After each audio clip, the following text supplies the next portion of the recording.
Misteri! Kalian tahu nggak? Kadang tragedi terbesar itu datang di saat paling tenang. Nggak ada tanda-tanda, nggak ada firasat. Cuma pagi biasa yang berubah jadi mimpi buruk. Itulah yang terjadi di Bintaro, 19 Oktober tahun 1987. Hari Senin pagi, langit Jakarta masih berwarna kelabu. Suara ayam bersahutan, aroma bubur ayam di pinggir jalan, dan kereta seperti biasa menderu dari kejauhan. Tapi di balik rutinitas itu, dua masinis, Supandi dan Surono, sudah duduk di kabin masing-masing. Mereka nggak tahu pagi itu bakal jadi perjalanan terakhir mereka. Kereta pertama, K225 Rangkas Bitung, Jakarta Kota, membawa ratusan penumpang yang kebanyakan pegawai, anak sekolah, dan pedagang. Sementara dari arah berlawanan, K220 Tanah Abang, Merak juga sudah mulai bergerak meninggalkan stasiun. Masalahnya, jalur antara Kebayoran Lama dan Sudimara waktu itu cuma satu rel tunggal. Iya, satu rel. Dipakai bolak-balik. Harusnya, sistem jaga antar stasiun yang ngatur giliran. Tapi, hari itu ada satu kesalahan kecil. Dan kecil itu fatal. Sekitar jam 6 pagi, lewat sedikit, petugas jaga di stasiun Kebayoran menerima kabar kalau K220 sudah melewati titik aman. Artinya, jalur bisa dipakai untuk kereta berikutnya. K225. Tapi, kenyataannya, K220 masih belum keluar dari jalur utama. Sinyal komunikasi radio waktu itu masih model lama. Gangguan bisa sering banget terjadi. Suaranya serak, kadang putus, kadang malah nyambung ke petugas lain. Dan disinilah takdir mulai menulis ceritanya. Petugas di Kebayoran bilang, K225, jalan. Sementara di Sudimara, petugas juga ngasih izin. K220, aman lanjut. 2 izin jalan, 1 jalur tunggal, 2 kereta, dan 1 nasib. Masinis Supandi mungkin sempat ragu, tapi tugas adalah tugas. Kereta bergerak, bunyi roda besi mulai menggema di rel. Penumpang mulai duduk santai, ada yang baca koran, ada yang ngobrol. Sama sekali nggak tahu mereka sedang menuju bencana terbesar dalam sejarah perkereta apian Indonesia. Sekitar jam 6:30, kabut mulai turun di kawasan Pondok Betung. Rel di sana membentang panjang, berkelok sedikit, dan dikelilingi pohon bambu, serta rumah warga. Kalau kamu ke sana sekarang pun, suasananya masih terasa sepi dan dingin setiap pagi. K225 melaju dari arah barat, kecepatannya meningkat jadi 60 km jam. Sementara di arah berlawanan, K220 juga tancap gas, sekitar 65 km jam. Kalau kalian bayangin, itu dua benda baja seberat ratusan ton, melaju saling mendekat di satu rel. Dan di tengah tikungan sempit itu, mereka nggak saling tahu. Sinyal merah yang harusnya menyala, mati. Petugas stasiun nggak bisa menghubungi masinis. Radio error, dan di kabin depan, dua masinis itu tetap percaya jalurnya aman. Supandi sempat menyalakan peluit. Pri, suara terakhirnya.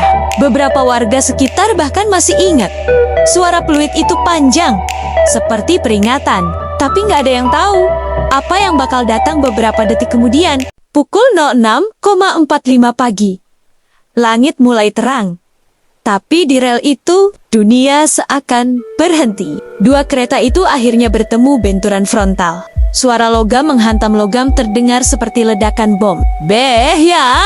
Kakak! Besi, kaca, dan api bercampur jadi satu. Gerbong depan K225 langsung terangkat ke atas, menghantam K220, dan melesak masuk ke dalam kabin. Warga yang tinggal 500 meter dari lokasi bilang, mereka pikir ada pesawat jatuh. Semua berlari. Dan saat sampai di lokasi, mereka hanya bisa terdiam. Tubuh-tubuh terjepit baja, beberapa masih bergerak lemah, sebagian lain diam tak bernyawa. Suara tangisan, jeritan, dan bau solar bercampur darah memenuhi udara. Itu bukan lagi rel kereta, itu ladang maut. Dan di antara puing itu, kedua masinis, Supandi dan Surono, ditemukan meninggal dunia. Keduanya masih duduk di kursinya. Tangan mereka menggenggam rem.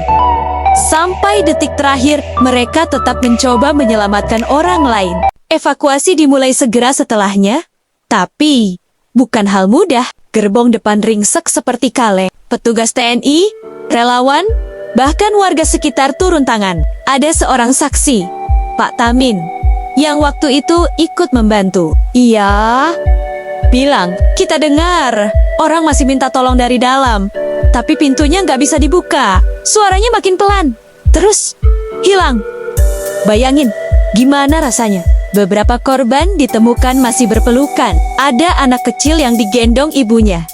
Dua-duanya tak bernyawa. Ada yang masih duduk di kursi dengan tangan menggenggam tiket kereta. Evakuasi berlangsung lebih dari 36 jam. Korban resmi 156 meninggal dunia, 300 lebih luka-luka. Tapi warga percaya jumlahnya lebih banyak karena banyak penumpang tak tercatat.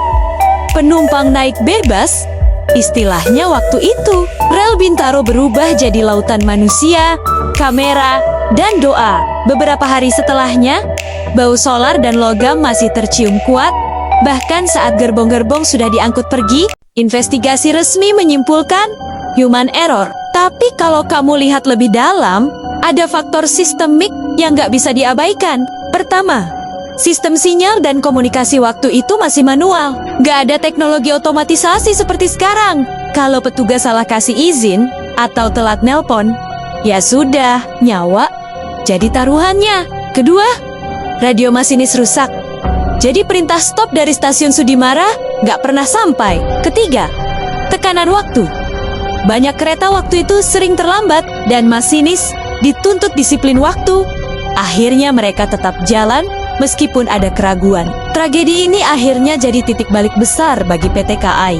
Jalur tunggal diubah jadi jalur ganda, sistem sinyal diperbarui jadi otomatis. Dari tragedi berdarah itu, lahirlah reformasi besar dalam dunia perkereta-apian Indonesia. Tapi sahabat misteri, cerita Bintaro nggak berhenti di situ. Ada sesuatu yang lebih aneh. Warga sekitar percaya rel tempat kejadian itu masih dihuni arwah para korban. Beberapa malam setelah tragedi, orang-orang yang tinggal di sekitar rel mengaku mendengar suara peluit panjang. Padahal, kereta terakhir lewat jam 10 malam. Ada juga sopir bajai yang cerita, dia lihat kereta tanpa lampu melintas pelan, tapi menghilang begitu saja. Cerita-cerita itu makin banyak. Ada yang bilang, kalau kamu lewat rel Bintaro saat dini hari, kamu bisa dengar suara awas di telingamu. Padahal, nggak ada siapa-siapa. Dan setiap tanggal 19 Oktober, warga sering melihat sosok putih berdiri di pinggir rel, seolah sedang menunggu kereta yang tak pernah datang. Bahkan, ada masinis zaman sekarang yang mengaku, setiap melintas di titik itu, mereka selalu membunyikan klakson panjang. Bukan cuma tanda hormat, tapi juga permisi kepada gewa-gewa yang masih di sana. Hari ini, rel Bintaro sudah modern, ramai, dan dilalui ribuan orang setiap hari. Tapi kalau kamu diam di sana sejenak, di antara suara roda dan peluit, kamu bisa rasakan ada sesuatu yang menggantung di udara. Entah itu kenangan atau sesuatu yang lain. Tragedi itu mengajarkan banyak hal, bahwa kelalaian kecil bisa menelan ratusan nyawa, bahwa tanggung jawab tak boleh ditunda, dan bahwa beberapa suara dari masa lalu akan terus bergema sampai ada yang mau mendengarnya. Jadi kalau suatu malam kamu melintas di rel Bintaro dan kamu dengar peluit panjang di kejauhan, jangan takut dulu. Mungkin itu cuma Supandi dan Surono, dua masinis yang masih setia menjalankan tugasnya, menjaga jalur agar tragedi itu tak pernah terulang lagi. Dan begitulah kisahnya, sahabat misteri. Terkadang, tragedi bukan cuma tinggal kenangan, ia meninggalkan jejak yang mungkin masih bisa kita rasakan sampai sekarang.